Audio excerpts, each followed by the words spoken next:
On that we're going to do surgery, there's several things that we need to talk about just as far as the logistics of what to expect before the surgery and then on the day of surgery. The biggest thing is just how to prepare for the surgery. One of the things, there are several medications, and my surgical coordinator will give you a list of all of the medications that you have to stop taking before the surgery. The big ones are anti-inflammatory medications. Those we want you to stop taking at least a week before the surgery. Those are things like Motrin or Aleve or ibuprofen, Celebrex, meloxicam. The other one that is a big one now are any of the weight loss medications or the diabetes medications, commonly referred to as GLP-1 medications. Those are the ones like Wegovy, the ones that help you lose weight, Ozempic. Those ones you should stop taking anywhere from 3 to 7 days beforehand. If they're oral, you have to stop taking those 3 days beforehand. If they're injections, that's a week beforehand. So just make sure that you consult with your primary care doctor or your cardiologist if you're on any of the medications. If you are on blood thinners, those are also ones that we have to stop taking anywhere from 3 to 7 days before your surgery, depending upon what medications you're on. Things like Coumadin or Plavix or Eliquis, those are ones that you want to consult your primary care doctor or your cardiologist to determine when you should stop taking those.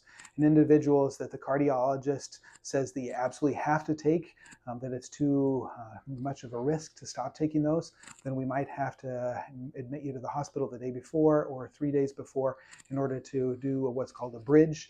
So that we'd have to give you injections of an anticoagulant so that we can do the surgery safely, so that it doesn't increase the risk of bleeding, but it also doesn't risk an increased risk for your heart condition. But just talk to your cardiologist and we can always manage that. That's very, very rare that we'd have to do that. Additionally, the night before the surgery, we want you to take a shower and cleanse, just with a nice antibacterial soap, and then also do the same thing on the morning of the surgery. For the surgical site, we don't want you to shave that area for about 7 days beforehand. We will shave that right before the surgery, because if you do shave it within that time frame, then that can increase the risk for what's called a surgical site infection. So please just make sure that you don't shave about 7 days beforehand so that we can do that on the day of surgery. Additionally, if this is going to be your knee, we want you to start practicing to use the crutches. Most people will need to use crutches for about anywhere from 4 to 6 weeks, depending upon what type of procedure that we do. However, sometimes you are able to put full weight on it, but you might need the crutches for about 3 days after the surgery. Dr. Slabaugh or Lindsay, my PA, will be able to tell you exactly what and for how long you'll need to use the crutches, but it's important to start practicing using the crutches just so that you get the muscle memory of using that. If you're having shoulder surgery, then you're going to be immobilized anywhere from 4 to 6 weeks after the surgery. So it's very important to start using just your opposite hand just for your daily things that you do. Things like eating and getting dressed can be sometimes difficult with just one hand. So I really like you to start about a week before, just using just that arm so that you get used to it before your surgery. Things like getting dressed and eating and putting the sling on, those are covered in another video that we've got here on our website.